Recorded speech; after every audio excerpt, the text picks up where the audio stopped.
Bapak, Ibu, Saudara-saudari sekalian, kini kita akan mendengar dan merenungkan firman Tuhan. Marilah kita berdoa, memohonkan tuntunan dan bimbingan Roh Kudus. Kita berdoa.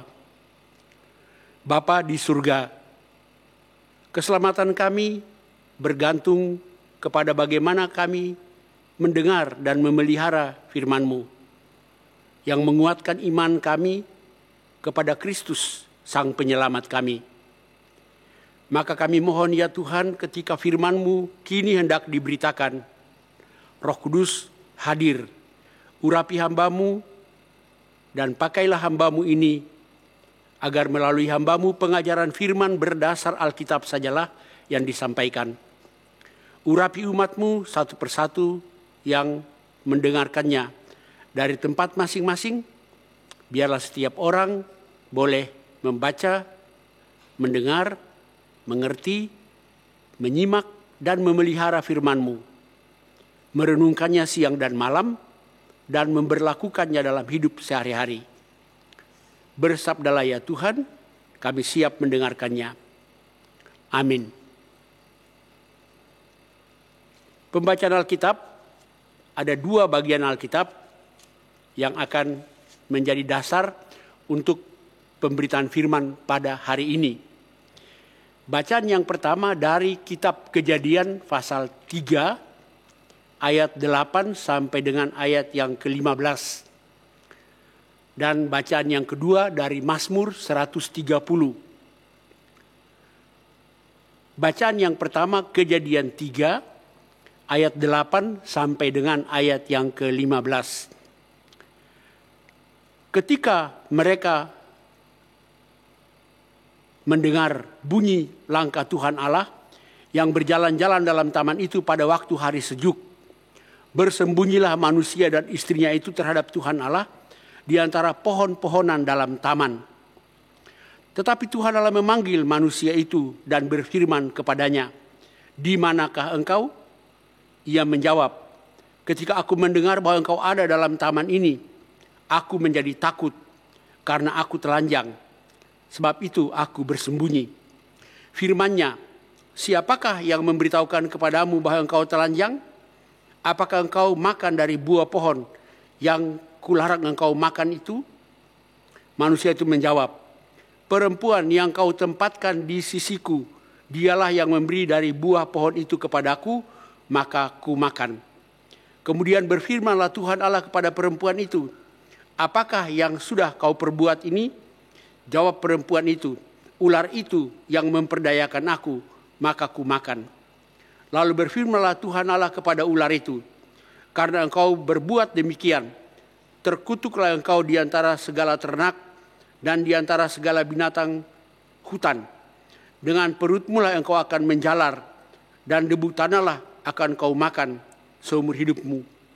Aku akan mengadakan permusuhan antara engkau dan perempuan ini, antara keturunanmu dan keturunannya. Keturunannya akan meremukkan kepalamu, dan engkau akan meremukkan tumitnya." Bacaan yang kedua dari Mazmur 130.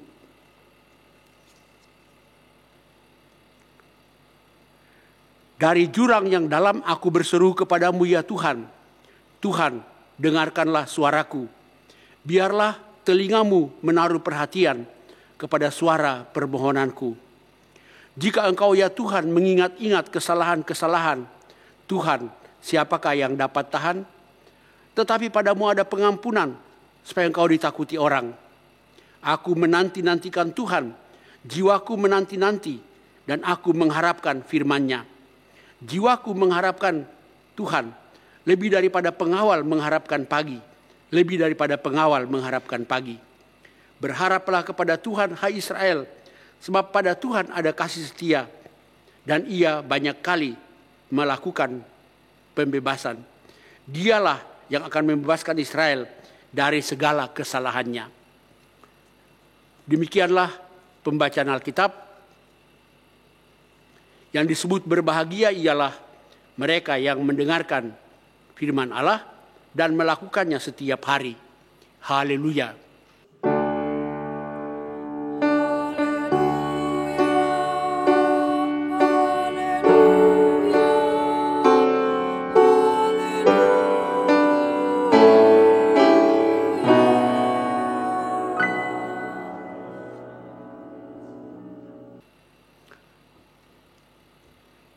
Saudara-saudara yang dikasihi Tuhan Yesus Kristus, bacaan yang pertama pasti sangat kita kenal.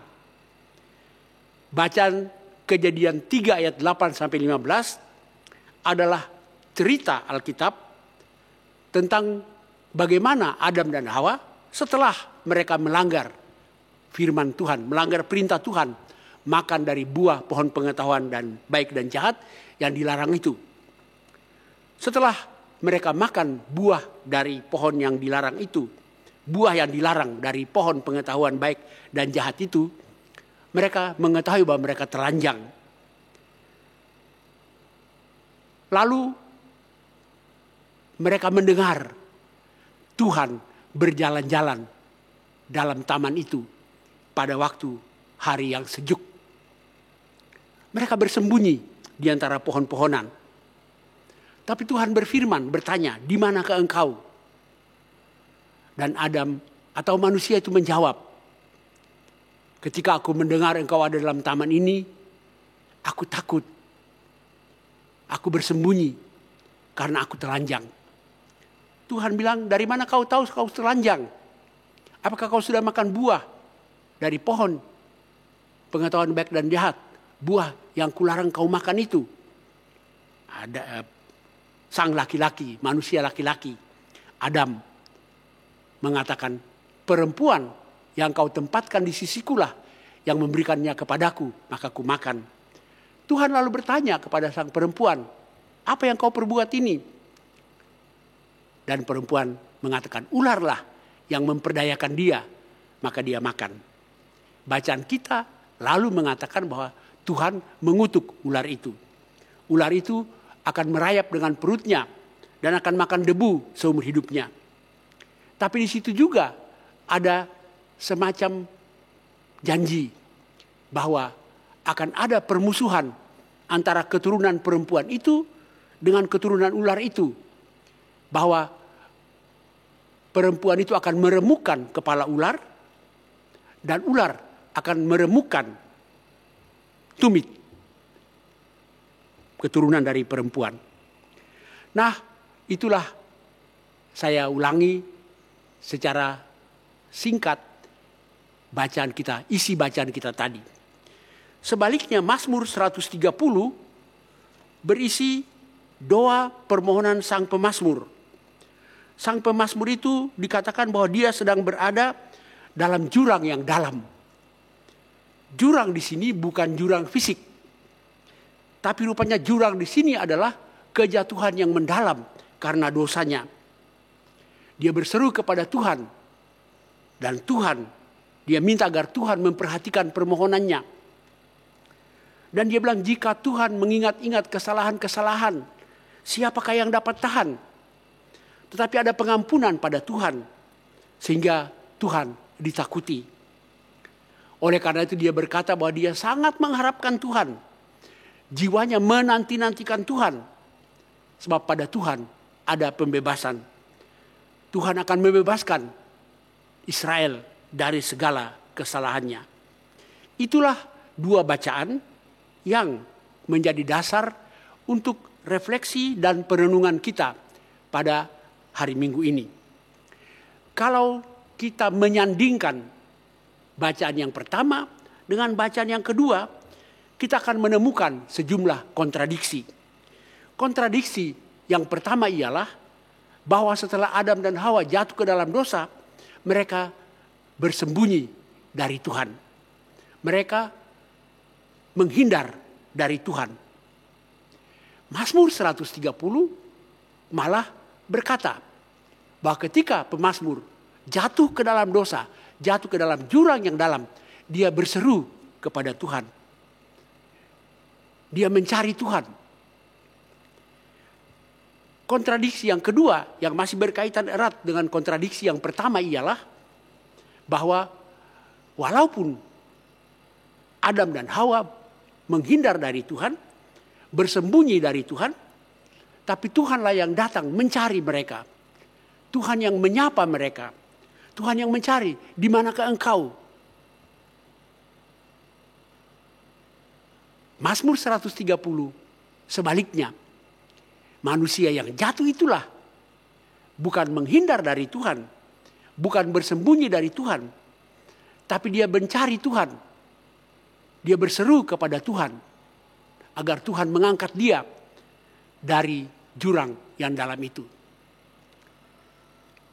Kontradiksi yang ketiga ialah bahwa ketika Tuhan menuntut pertanggungjawaban dari Adam dan Hawa tentang apa yang mereka perbuat, maka yang mereka lakukan adalah melemparkan kesalahan kepada orang lain. Adam melemparkannya kepada Hawa, Hawa melemparkannya kepada ular. Mazmur 130 justru sebaliknya. Si pemazmur dengan sadar mengaku dosanya, mengaku kesalahannya, melakukan pelanggarannya. Dia berkata, jika Tuhan ingat-ingat kesalahan-kesalahan, tidak ada yang tahan. Tapi dia datang kepada Tuhan dan mohon pengampunan. Dan kontradiksi yang keempat ialah bahwa Tuhan menghukum baik ular, baik Adam maupun Hawa. Kutuk kepada ular sudah kita baca tadi.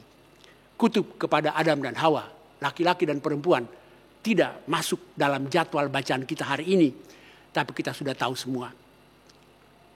Dalam Mazmur 130 justru bukan kutuk, tapi kelepasan, pembebasan dari dosa. Itulah hal-hal yang saya angkat dari dua bacaan ini untuk kita refleksikan dalam kehidupan kita. Saudara-saudara, tidak ada orang yang tidak bersalah. Tidak ada orang yang tidak berdosa. Kita semua berdosa. Maka yang membuat perbedaan ialah bagaimana sikap kita ketika kita jatuh ke dalam dosa. Ketika kita jatuh dalam sebuah kesalahan. Apakah kita mengikuti contoh yang diberikan oleh Adam dan Hawa, yaitu menghindar dari Tuhan, bersembunyi dari Tuhan, mengelak dari Tuhan? Ataukah kita seperti pemazmur yang berseru kepada Tuhan, memohon pengampunan dari Tuhan? Jadi bersalah, berdosa itu sangat manusiawi. Tapi kita tidak boleh lupa bahwa Tuhan itu penuh belas kasihan. Dikatakan pada Tuhan ada pembebasan dari kesalahan. Itu tidak berarti bahwa kita berbuat dosa saja, toh minta ampun, nanti Tuhan mengampuni. Bukan begitu. Ya. Dalam surat Roma, Paulus mengatakan bahwa karena kita diampuni Tuhan, lalu apakah itu adalah kesempatan untuk berbuat dosa terus? Tidak. Kata Paulus dalam Roma 6 dikatakan bahwa kalau kita sudah diampuni, maka kita tidak hidup lagi dalam dosa. Sebab kita telah menjadi manusia baru. Sekalipun kita ini sudah jadi manusia baru, tapi kita masih saja bisa jatuh. Masih bisa saja melakukan kesalahan. Kesalahan kecil ataupun kesalahan besar. Tapi kita punya tempat untuk berseru dan memohon pengampunan. Itu berkaitan dengan perenungan kita yang kedua. Apakah ketika kita jatuh ke dalam dosa, ketika kita melakukan sesuatu kesalahan, apakah kita mencari Tuhan? Apakah kita berseru kepada Tuhan? Ataukah kita bersembunyi dari Tuhan? Itu yang dilakukan oleh Adam dan Hawa. Dan itu juga bisa terjadi dengan kita.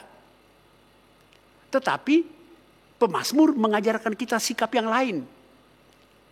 Datang kepada Tuhan. Berseru kepada Tuhan. Dan Tuhan adalah Tuhan yang penuh dengan pengampunan.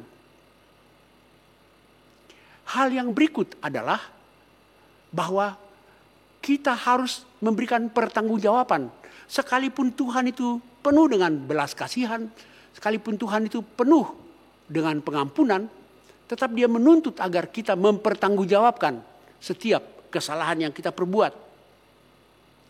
Dan itu menuntut dari kita pengakuan pribadi. Sebaliknya, Adam melemparkan kesalahan kepada Hawa. Hawa melemparkan kesalahan kepada ular. Kita cenderung untuk melemparkan kesalahan kepada orang lain. Kita cenderung untuk membenarkan diri sambil mempersalahkan orang lain atas sesuatu kesalahan. Tapi kita harusnya menyadari bahwa setiap kesalahan kita akan kita pertanggungjawabkan kepada Tuhan. Mengapa? Sebab tidak akan ada pengampunan kalau tidak ada pengakuan salah. Oleh karena itu, setiap kali kita salah, kita harus datang mengaku dosa kita. Tidak ada pengampunan kalau tidak ada pengakuan bahwa kita bersalah di hadapan Tuhan. Oleh karena itu saudaraku, marilah dalam kehidupan kita sehari-hari, baik dalam keluarga, dalam komunitas kita bergereja, dalam kehidupan kita bermasyarakat, dalam interaksi kita setiap hari, kita pasti bisa saja bahkan sering melakukan hal-hal yang salah. Dan setiap kesalahan yang kita buat bukan hanya adalah kesalahan kepada orang, kepada sesama, tapi sekaligus adalah kesalahan kepada Tuhan. Dan karena itu kita diminta untuk menjadi orang yang sadar selalu untuk berseru kepada Tuhan. Untuk meminta ampun dari Tuhan. Nah, buku Almanak Kristen Indonesia yang menentukan perikop ini justru memberikan tema untuk khotbah ini yang menurut saya agak membingungkan. Saya merenung-renungkannya tema itu. Tema itu di buku Almanak Kristen Indonesia berkata begini, memuliakan Tuhan bertentangan dengan si jahat. Berdasarkan dua bacaan itu, lalu buku Almanak Kristen Indonesia itu merumuskan tema ini. Memuliakan Tuhan bertentangan dengan si jahat. Saya memaksa diri untuk mengaitkan tema ini kepada bacaan kita. Rupanya maksud dari buku Almanak Kristen Indonesia itu adalah bahwa kalau kita menjadi orang yang selalu sadar bahwa kita berdosa, yang selalu dengan rendah hati mengaku dosa kita, maka kita mengalami pembebasan dari dosa. Dan itu benar. Dan itu sudah diwujudkan dalam karya Kristus. Kristus yang mati, bangkit untuk membebaskan kita dari segala dosa dan kejahatan kita. Dan hasil akhirnya adalah hidup kita memuliakan Tuhan. Hidup yang penuh pengampunan anugerah dari Allah haruslah menjadi hidup yang memuliakan Tuhan. Kita memuliakan Tuhan karena kita hidup sebagai orang-orang yang diampuni. Dalam Mazmur tadi dikatakan, tetapi padamu ada pengampunan supaya engkau ditakuti orang. Maksud saya untuk menjelaskan itu kira-kira begini. Ketika orang yang sangat berbuat baik kepada kita, maka kita sangat segan, hormat kepada orang itu. Semakin orang baik kepada kita, semakin orang berbaik hati dan berbuat sesuatu yang terus-menerus baik kepada kita, maka kita akan sangat menghormatinya. Semakin besar kesalahan kita, tapi semakin besar pengampunan yang kita terima, semakin besar juga rasa segan, rasa hormat, dan rasa takut kita kepada Dia. Begitu juga kalau kita menyadari bahwa dosa kita yang banyak toh dihapuskan. Tanda petik menurut Mazmur 130 kita dibebaskan dari kesalahan-kesalahan kita. Maka sikap kita yang merupakan jawaban atau respon terhadap itu adalah hidup dalam takut akan Tuhan. Makanya dalam Mazmur 130 tadi dikatakan, tetapi padamu ada pengampunan supaya engkau ditakuti orang. Jadi, saudaraku, berkaitan dengan tema yang ditetapkan oleh buku Almanak Kristen Indonesia, maka saya mau mengatakan bahwa kalau betul-betul kita mengalami pengampunan dari Tuhan, maka hidup kita adalah hidup dalam takut akan Tuhan. Takut di sini bukan serem, tapi takut di sini adalah hormat, segan. Dan karena itu hidup kita memuliakan Tuhan. Sebaliknya, kalau kita tidak menjadi orang yang dengan rendah hati mengaku dosa kita, maka itu akan menjadi sebuah kontradiksi di mana kita justru hidup dalam kejahatan, hidup dalam dosa. Tema yang ditetapkan oleh buku Almanak Kristen Indonesia adalah sebuah kontradiksi. Memuliakan Tuhan bertentangan dengan si jahat. Mungkin yang dimaksud adalah memuliakan Tuhan bertentangan dengan melakukan kejahatan. Oleh karena itu saya juga mempertentangkan tadi, mengkontradiksikan antara bacaan yang pertama dengan bacaan yang kedua. Untuk mengatakan bahwa marilah kita menjadi orang-orang yang selalu sadar akan kesalahan-kesalahan kita dan mau hidup dalam pengampunan dari Allah, dan kita menjadi orang yang takut akan Tuhan. Dalam takut akan Tuhanlah hidup kita memuliakan Tuhan. Sebaliknya, kalau kita tidak pernah mengalami pengampunan dari Tuhan karena tidak pernah mengaku dan sadar akan kesalahan kita, maka kita akan hidup dalam kejahatan. Terus-menerus melakukan kesalahan.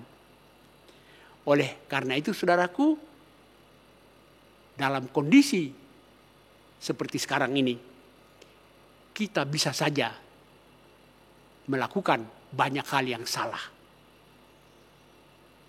Suami bisa salah terhadap istri, istri bisa salah terhadap suami, orang tua bisa salah kepada anak, anak bisa salah kepada orang tua. Dalam relasi komunitas berjemaat, kita bisa melakukan kesalahan satu kepada yang lain. Itu juga dalam interaksi sosial dengan tetangga, dengan orang lain yang kita temui tiap hari. Kita bisa melakukan hal-hal yang salah. Tapi juga kita bisa melakukan hal yang salah langsung kepada Tuhan. Karena itu, marilah kita menjadi orang-orang yang selalu sadar akan diri kita, bahwa kita adalah orang-orang berdosa. Sehingga kita menjadi orang yang selalu berseru kepada Tuhan, memohon ampun kepada Tuhan. Dalam doa Bapa kami, kita berdoa minta ampun atas segala dosa kita. Doa Bapa kami itu juga mengajar kita agar berdoa, memohon pengampunan dari Tuhan. Nah, saudaraku, kita sekarang ini hidup di mana sekali lagi kita butuh pengampunan dari Tuhan. Tapi tidak ada pengampunan kalau tidak ada pengakuan dosa. Mari selalu sadar mengaku dosa. Tuhan mengampuni kita. Dan kalau kita mengalami pengampunan dari Tuhan, kita selalu hidup dalam takut akan Tuhan. Dan takut akan Tuhan akan membuat hidup kita memuliakan Tuhan. Dan membuat kita menjauhi kejahatan. Amin.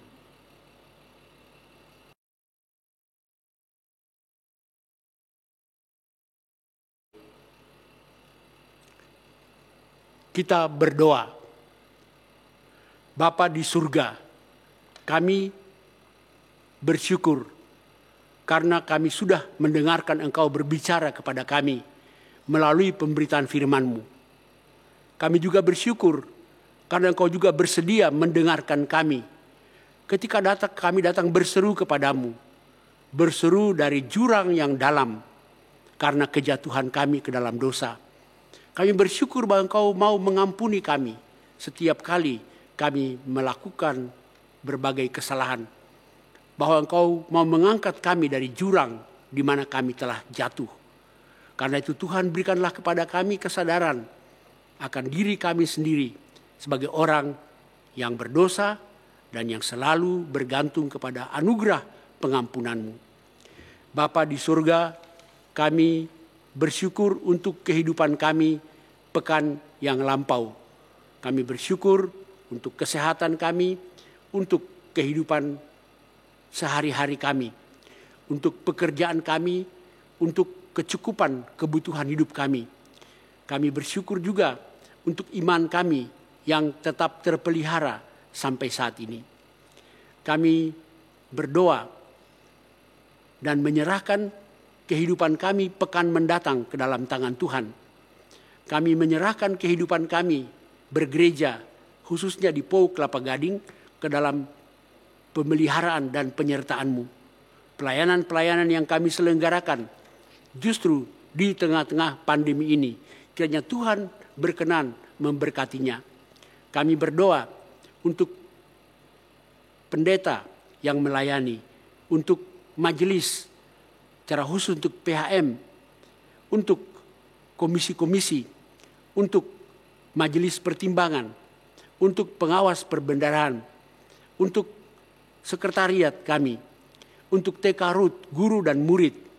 Kami mohon semoga kami semua Tuhan berikan komitmen untuk melakukan pelayanan dan tanggung jawab kami dengan setia, dengan tekun dan dengan rajin. Agar jemaat kami tetap bertumbuh baik secara organisatoris maupun dalam kehidupan spiritualitas dan hidup beriman setiap anggota jemaat kami. Bapa di surga, kami berdoa untuk kehidupan jemaat dan umat yang bergabung dalam komunitas kami, Persekutuan Oikumene Umat Kristen Kelapa Gading. Kami bersyukur bersama-sama dengan saudara-saudara kami yang telah Tuhan tambahkan setahun usia mereka dalam pekan yang lalu.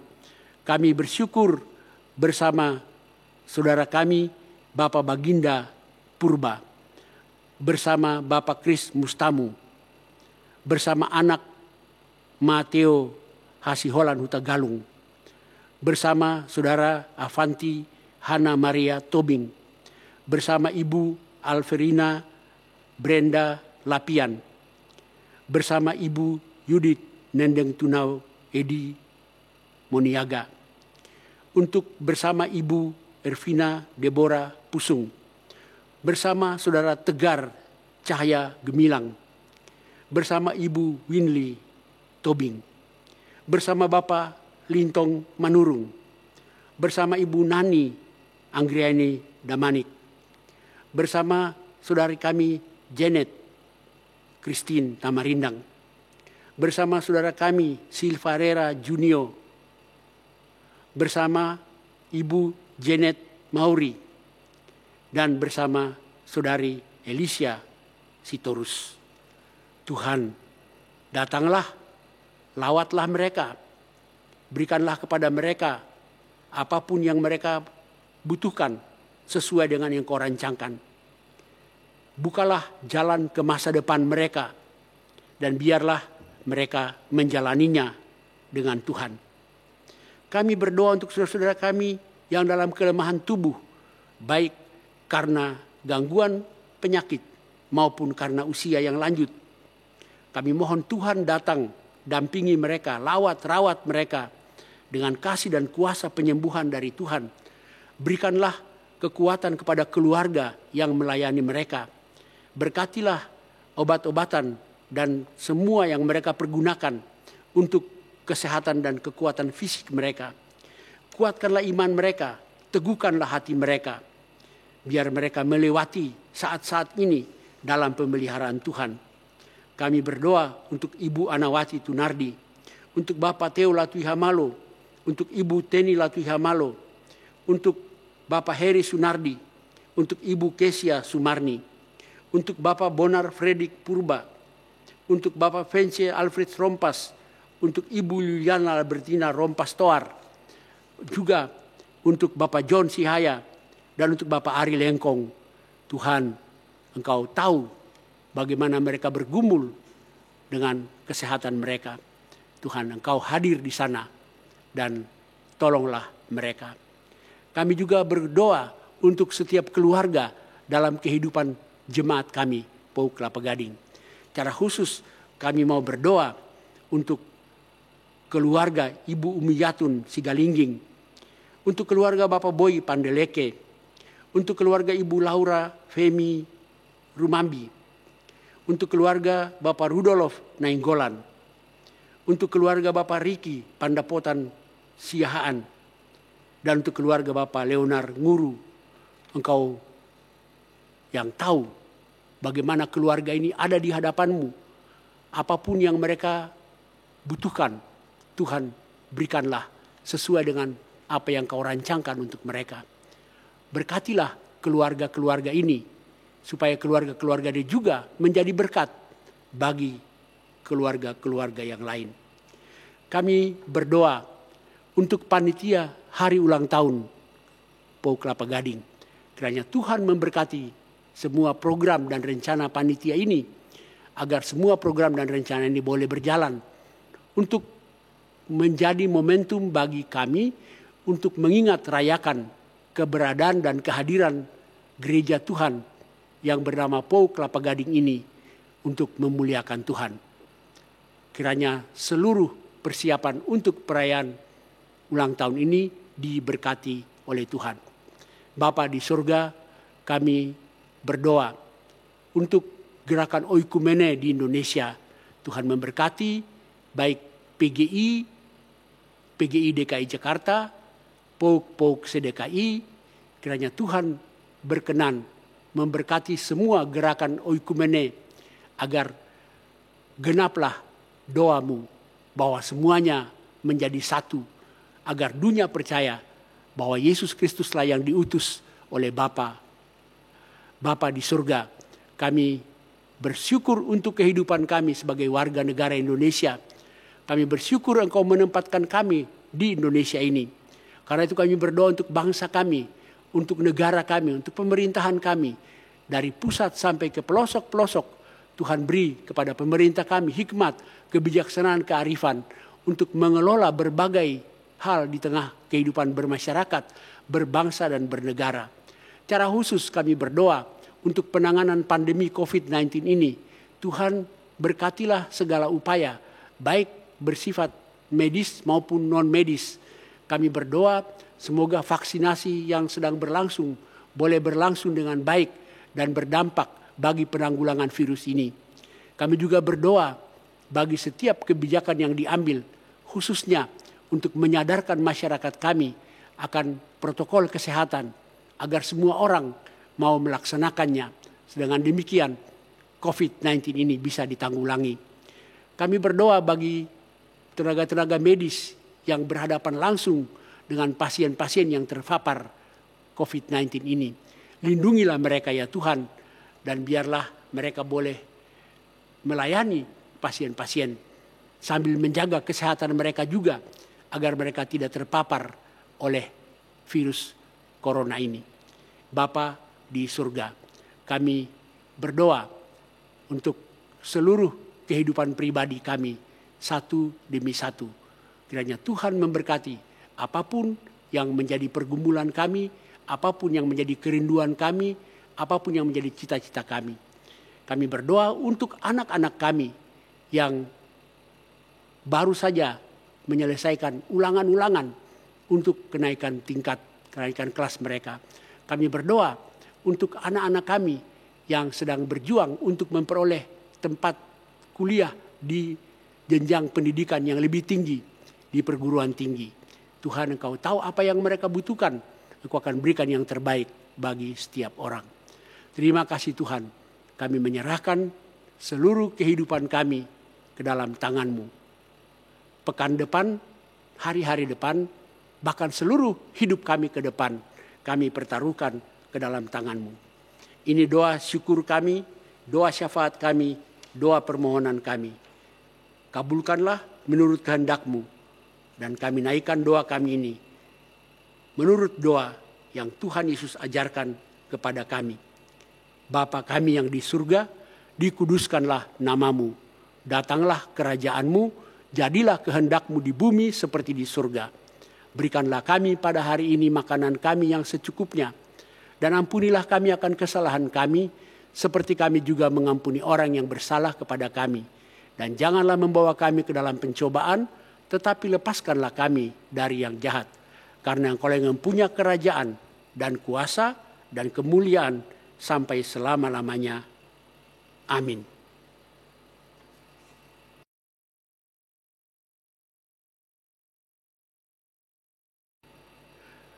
Rayakanlah hidupmu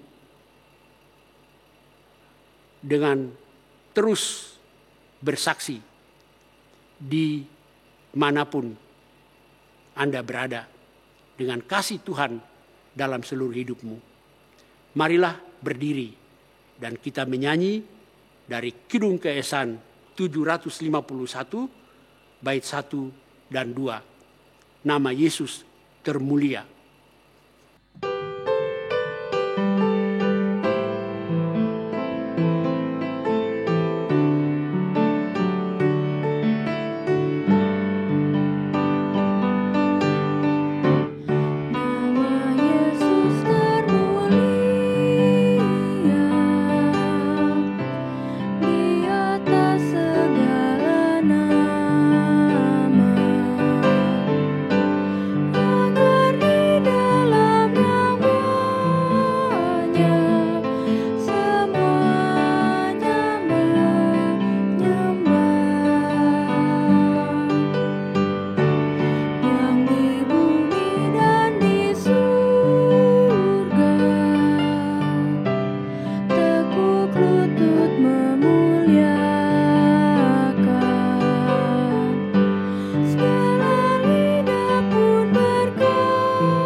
Kerajaan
arahkanlah hatimu kepada Tuhan.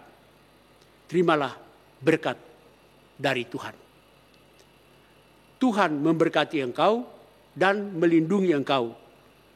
Tuhan menyinari engkau dengan wajah-Nya dan memberi engkau kasih karunia. Tuhan menghadapkan wajah-Nya kepadamu dan memberi engkau damai sejahtera. Amin.